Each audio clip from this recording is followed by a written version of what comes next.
Bismillahirrahmanirrahim. Innal hamdalillah nahmaduhu wa nasta'inuhu wa nastaghfiruh wa na'udzu billahi min shururi anfusina wa min sayyiati a'malina. Man yahdihillahu fala mudilla lahu wa man yudlil fala hadiya lahu. Asyhadu an la ilaha illallah wahdahu la syarika lahu wa asyhadu anna Muhammadan 'abduhu wa rasuluh. Ya ayyuhalladzina amanu taqullaha haqqa tuqatih wa la tamutunna illa wa antum muslimun.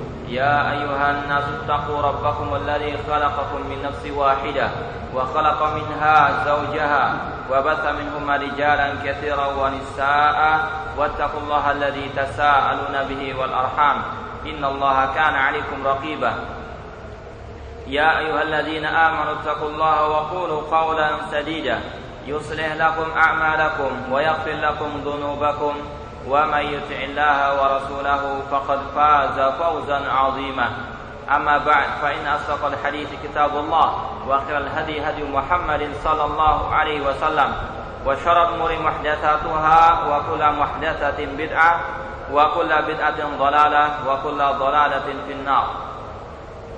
Ikhwani fillah rahimani wa rahmakumullah. Kita teruskan kembali kajian Lum'atul I'tiqad oleh Muwafaquddin Ibnu Qudamah Al-Maqdisi rahimahullah dengan syarah Fadilatul Syekh Muhammad bin Shalih Al-Utsaimin rahimahullah taala. Sekarang kita masuk pada pembahasan at-taslim wal qabul li ayati wa ahadits sifat, tentang wajibnya tunduk dan patuh dan menerima ayat-ayat serta hadis-hadis tentang sifat Allah Subhanahu wa taala. Ibnu Qudamah Al-Maqdisi rahimahullah mengatakan, wa kullu ma jaa fil Qur'an aw sahha 'anil Mustafa alaihi salam min sifatir Rahman wajib al-imanu bihi wa talaqqihi bitaslimi wal qabuli. Kata beliau, setiap apa yang ada di dalam Al-Qur'an atau yang sahih dari Rasulullah SAW tentang sifat Allah Ar-Rahman, maka wajib untuk mengimaninya dan menerimanya dengan at-taslim wal qabul, tunduk dan patuh.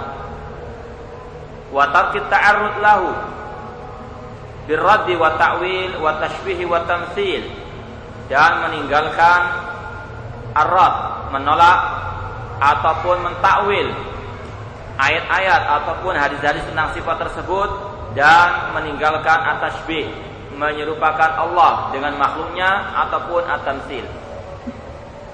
Kemudian beliau mengatakan, wa ma ashkala min dzalik wajaba isbatuhu lafdhan, dan apa-apa yang masih samar-samar dari hal-hal tersebut maka wajib untuk menetapkannya secara lafadznya, menetapkan lafadznya. Nanti kita akan baca komentar dari mu'allif sini. Wa tarku ta'arud li makna, dan tidak perlu membahas maknanya. Wa naruddu ilmahu ila qailihi, dan diserahkan ilmunya kepada yang mengatakannya, yaitu Allah Subhanahu wa taala. Wa naj'al uhdatahu ala naqilihi, ya, kita serahkan, kita jadikan riwayat tersebut kepada nakilnya, yaitu Rasulullah sallallahu alaihi wasallam. Ittiba'an li tariqir rasikhina fil ilmi, dalam rangka mengikuti jalannya ar-rasikhin, orang-orang yang kokoh ilmunya, yang telah alladzina asnallahu alaihim, yang telah dipuji oleh Allah fi kitabihil mubin, dalam kitabnya Al-Qur'an, biqauli subhana, dengan firman-Nya, warrasikhuna fil ilmi yaquluna amanna bihi kullun min indi rabbina. Orang-orang yang kuat, yang kokoh ilmunya, mereka mengatakan kami beriman dengan ayat-ayat tersebut, semuanya dari sisi Rabb kami. Al-Imran ayat yang ke-7. Kemudian beliau mengatakan, wa qala fi dhammi mubtaghi ta'wil li mutasyabihi tanzilahu. Allah juga berfirman tentang celaan terhadap orang-orang yang suka mentakwil terhadap ayat-ayat yang mutasyabih, yang samar-samar. Allah berfirman, fa ammal ladzina fi qulubihim zayghun fayattabi'una ma tashabaha minhu ibtigha'al fitnati wa ibtigha'a ta'wili. wa ma ya'lamu ta'wilahu illallah. Dan adapun orang-orang yang di dalam hati mereka ada kesesatan, ada penyimpangan, mereka pun mengikuti ayat-ayat yang mutasyabihat, yang samar-samar. Tujuannya apa? Untuk menimbulkan fitnah dan untuk mencari-cari takwilnya. Dan tidaklah yang mengetahui takwilnya kecuali Allah. Bila lagi mengatakan lagi, faja'ala ibtigha'a ta'wil alamatan 'ala zaigh. Di dalam ayat tersebut Allah menjadikan tanda kesesatan, tanda penyimpangan, penyelewengan, yaitu pada pencarian takwil, menyelewengkan ayat daripada makna yang sesungguhnya. Wa qaranahu bi ibtigha'il fitnah fi dzam. Dan Allah juga menambahkan bahwasanya orang yang suka mentakwil tersebut menginginkan timbulnya fitnah.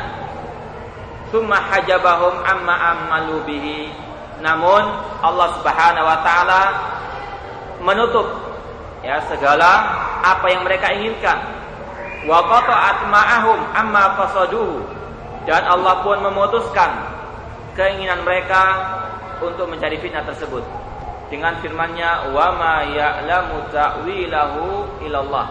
Dan tidak ada yang mengetahui takwilnya kecuali hanya Allah. Al-Imran ayat yang ke-7. Ini ucapan Ibnu Qudamah Al-Maqdisi tentang wajibnya kita tunduk dan patuh menerima apa yang ada di dalam Al-Quran dan juga yang ada dalam Sunnah Rasul Sallallahu Alaihi Wasallam. Kita baca taklid atau footnote nomor 5 tentang komentar ucapan Ibnu Qudamah bahwasanya kalau ada ayat-ayat yang kelihatannya samar-samar, yaitu yang berkaitan dengan nama dan sifat Allah, maka yang wajib adalah menetapkan lafadznya saja. Menetapkan lafadznya saja. Misalnya saja ada orang yang masih belum memahami ayat Allah, bal yadahu mabsutatan. Kedua tangan Allah itu terbentang. Dan juga Nabi SAW bersabda, inna quluba bani Adam baina usbu'aini min asaibir rahman. Bahwasanya hati-hati Bani Adam, hati-hati manusia itu ada di antara dua jemari Allah Subhanahu wa taala. Hadis ini sahih. Terkadang orang belum bisa memahami hadis ataupun ayat tersebut. Kata beliau, ya, di sini yang wajib adalah menetapkan lafadznya saja, adapun maknanya dibiarkan begitu saja. Namun ucapan Ibnu Qudamah ini tidaklah benar. Ya. Ucapan beliau ini tidaklah benar. Nanti akan kita sebutkan komentar dari Syekh Muhammad bin Ibrahim Al-Syekh. Yang benar apa? Kalau kita mendapatkan ayat-ayat seperti itu atau hadis-hadis yang berkaitan dengan sifat Allah, maka wajib untuk kita menetapkan lafadznya. Itu yang pertama. Kemudian kalau kita tidak memahaminya, kita tanyakan kepada ahlul ilmi. Tidak kita serahkan begitu saja kepada Allah Subhanahu wa taala. Enggak usah dibahas maknanya. Tidak, tetap dibahas maknanya. Kalau kita enggak paham, tanya kepada ahlul ilmi. Dikembalikan kepada ayat-ayat yang muhkamat, yang sudah jelas. Ini secara global. Dan ini memang menunjukkan bahwasanya al-ulama meskipun luas keilmuan mereka, meskipun mereka paham tentang agama lebih dari kita, namun mereka tetap manusia. Bisa salah, bisa apa? Benar dalam ucapannya tersebut. Kita akan baca sekarang. Qala Syekh Muhammad bin Ibrahim Al-Syekh. Berkata Syekh Muhammad bin Ibrahim Al-Syekh, beliau termasuk keturunan daripada Syekh Muhammad bin Abdul Wahhab rahimahullah. Dan beliau sekaligus seorang mufti, pemberi fatwa di Saudi Arabia sebelum Syekh bin Abdul Aziz bin Baz. Syekh bin Abdul Aziz bin Baz termasuk murid daripada Syekh Muhammad bin Ibrahim Al-Syekh. Dan Muhammad bin Ibrahim Al-Syekh sekarang ini, dan Muhammad bin Ibrahim Al-Syekh ini adalah kakek daripada Menteri Agama sekarang, yaitu Syekh Saleh bin Abdul Aziz Al-Syekh. Ini adalah keturunan-keturunan para ulama. Keturunannya Syekh Muhammad Al-Wahhab banyak menjadi apa? Para ulama sampai detik ini. Di antaranya yang kita sebutkan tadi Menteri Agama sekarang, yaitu Syekh Saleh Al-Syekh. Berkata Syekh Muhammad bin Ibrahim Al-Syekh dalam atau mengomentari ucapan pengarang kitab ini, wajib al-imanu bihi lafdhan, yaitu wajib kita mengimani lafadznya saja. Bila mengatakan wa amma kalamu sahibil lum'ati fa hadhihi kalimatu mimma luhidhat fi hadhil aqidati, ucapan pengarang di sini perlu untuk dikoreksi, perlu untuk diluruskan kembali, terutama dalam masalah akidah ini. Wa qad luhidha fiha iddatu kalimat ukhidat 'alal musannif, dan ada lagi beberapa kata atau ucapan pengarang yang perlu diluruskan. La yakhfa. Kenapa demikian? Karena tidak tersembunyi lagi anna madhhab ahlisunnati wal jamaah huwal imanu bima sabata fil kitab wa sunnah min asma'illah wa sifati lafdhan wa ma'nan. Karena termasuk madhab prinsip ahlisunnah wal jamaah adalah kita mengimani apa-apa yang ada dalam Al-Quran dan Sunnah tentang nama dan sifat Allah secara makna maupun lafadznya. Lafadznya kita tetapkan Allah punya tangan, dan kita yakini tangan itu adalah sesuai dengan apa yang dikehendaki oleh Allah Ta'ala. Tangan artinya tangan sesuai dengan kebesaran Allah Subhanahu wa Ta'ala. Kemudian wa'tiqadu anna hadhil asma'a wasifati 'alal haqiqati la 'alal majaz, dan juga meyakini, yaitu Ahlussunnah, bahwasanya nama dan sifat Allah yang ada dalam Al-Quran dan Sunnah itu alal haqiqah, ditetapkan secara hakikatnya, bukan majaz, bukan kiasan, tapi sebenarnya tangan ya tangan, nggak boleh dikias-kiaskan, nggak boleh dikatakan itu adalah majaz. Wa anna laha ma'anin haqiqiyatan taliqu bi jalalillahi wa 'azamatihi, dan bahwasanya Ahlussunnah meyakini nama-nama atau ayat-ayat dan sifat-sifat tersebut atau ayat-ayat yang menceritakan tentang nama dan sifat Allah memiliki makna yang hakiki sesuai dengan kebesaran Allah Subhanahu wa Ta'ala. Wa adillatu dzalik aktsar min an tuhsar. Adapun dalil-dalil tentang hal ini sangatlah banyak sekali, tidak bisa dibatasi. Wa ma'ani hadil asma' zahiratun ma'rufatun minal Qur'an ka ghairiha. Makna-makna tentang nama-nama dan sifat Allah ini sangatlah jelas di dalam Al-Quran sebagaimana ayat-ayat yang lainnya. Ya, Allah Subhanahu wa Ta'ala menurunkan ayat-ayat Al-Quran untuk ditadabburi. Afala yatadabbaruna Al-Quran am ala qulubin aqfaluha. Afala yatadabbaruna Al-Quran walau kana min indi ghairillahi lawajadu ikhtilafan katsira. Mengapa mereka tidak mentadabburi isi Al-Quran? Apakah di dalam hati-hati mereka ada kuncian? Apakah mereka tidak mau mentadabburi, merenungi makna ayat-ayat Al-Quran? Seandainya Al-Quran bukan dari Allah, maka kalian akan atau mereka akan mendapatkan perselisihan yang sangat banyak sekali. Tidak ada satu ayat pun dalam Al-Quran yang tidak bisa dipahami. Semuanya bisa dipahami, ya. Semuanya bisa dipahami. Kalau saja masalah-masalah yang berkaitan dengan ahkam, dengan hukum-hukum, dengan masalah atau hadis-hadis yang berkaitan dengan masalah qadaul hajah, buang hajat misalnya, dipahami. Apalagi ayat-ayat dan hadis-hadis yang berkaitan dengan nama dan sifat Allah, berkaitan dengan zat yang paling mulia.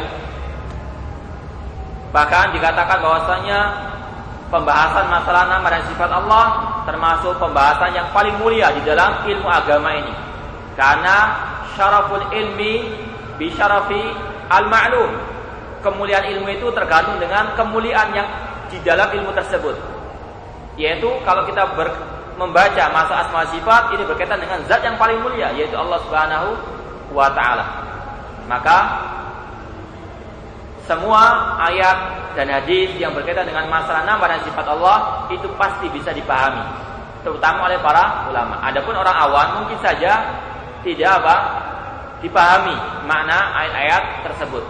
Namun tugasnya orang yang nggak tahu, fas'alu ala dzikri in kuntum la ta'lamun, bukan mentakwilkannya, bukan menolaknya, atau bukan mengatakan ini adalah majaz yang perlu diselewengkan maknanya. Wajib mengimani lafadznya dan juga makna yang diinginkan oleh Allah dan Rasulnya. La labsa fiha wala iskal wala ghumudah. Tidak ada yang samar-samar dalam ayat-ayat tersebut. Faqad akhadha ashabu Rasulullah SAW anhul Quran. Para sahabat Rasul SAW belajar Al-Quran dari Rasul SAW. Wa naqalu anhul ahadits. Dan mereka para sahabat menukilkan, menyebarkan hadis-hadis Rasul SAW. Lam yastashkilu syai'an min ma'ani hadil ayat wal ahadits. Mereka tidak pernah mempermasalahkan masalah ayat-ayat Al-Quran maupun hadis-hadis Nabi SAW yang berkaitan dengan masalah nama dan sifat Allah. Mereka paham ya ayat-ayat tersebut, yaitu apa? Mereka mengatakan ini adalah hak. Allah punya tangan dan tangan Allah sesuai dengan kebesarannya, tidak perlu ditakwil-takwilkan. Li'annaha wadihatun sharihah, karena ayat-ayat dan hadis-hadis tersebut sangatlah jelas sekali. Wa kadzalika man ba'dahu minal qurunil fadilah. Demikianlah para ulama setelah para sahabat, mereka juga memahami seperti itu, menetapkan lafaz dan juga maknanya. Kama yurwa an Malik, sebagaimana yang diriwayatkan dari Imam Malik rahimahullah, lamma suila an qouli subhana, ketika beliau ditanya tentang firman Allah Ar-Rahmanu 'alal 'arsy istawa. Ar-Rahman, Allah bersemayam di atas arsy-Nya. Maka beliau mengatakan al-istiwa'u ma'lum. Makna bersemayam al-istiwa itu sudah diketahui dalam segi apa? Bahasa. Enggak boleh apa kita katakan wah enggak tahu maknanya, enggak usah dibahas. Tidak, maknanya ada, yaitu bersemayam Allah al-ul di atas, yaitu di atas langit yang ketujuh, di atas arsy-Nya. Wal kaifu majhulun. Adapun bagaimana bersemayamnya Allah itu tidak ada yang mengetahuinya, karena masalah ghaib, tidak ada yang mengetahui. Wal imanu bi wajibun. Sedangkan beriman dengan sifat Allah, Allah bersemayam, ini adalah kewajiban. Termasuk ciri orang beriman adalah yu'minuna bil ghaib, beriman dengan yang ghaib. Ya, tidak apa mendalam-dalaminya, tapi sekedar apa beriman, mengimani lafaznya dan juga apa maknanya. Adapun bagaimananya tidak bisa diketahui. Wasu'alu anhu bid'atun. Sedangkan menanyakan tentang bagaimana sifatnya Allah itu adalah suatu hal yang bid'ah. Kenapa dikatakan bid'ah? Karena para sahabat yang memang mereka adalah orang yang paling bersemangat dalam menuntut ilmu. Mereka kalau ada masalah, kurang paham tentang masalah agama, tentang masalah tafsir Al-Quran, tentang penjelasan Nabi SAW, mereka langsung bertanya kepada Nabi SAW. Namun tidak ada satu riwayat pun mereka bertanya tentang bagaimana sifatnya Allah tersebut. Mereka memahami ya secara tabiatnya ayat-ayat tersebut.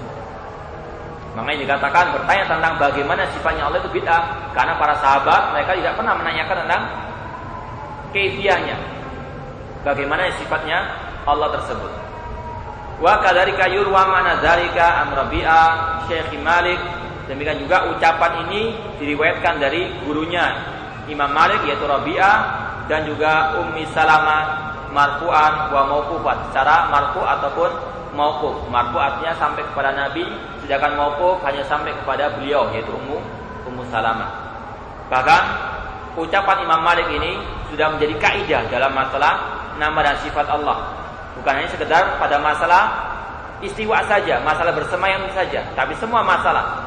Misalnya kita praktekkan dalam masalah al-yad, Allah punya tangan.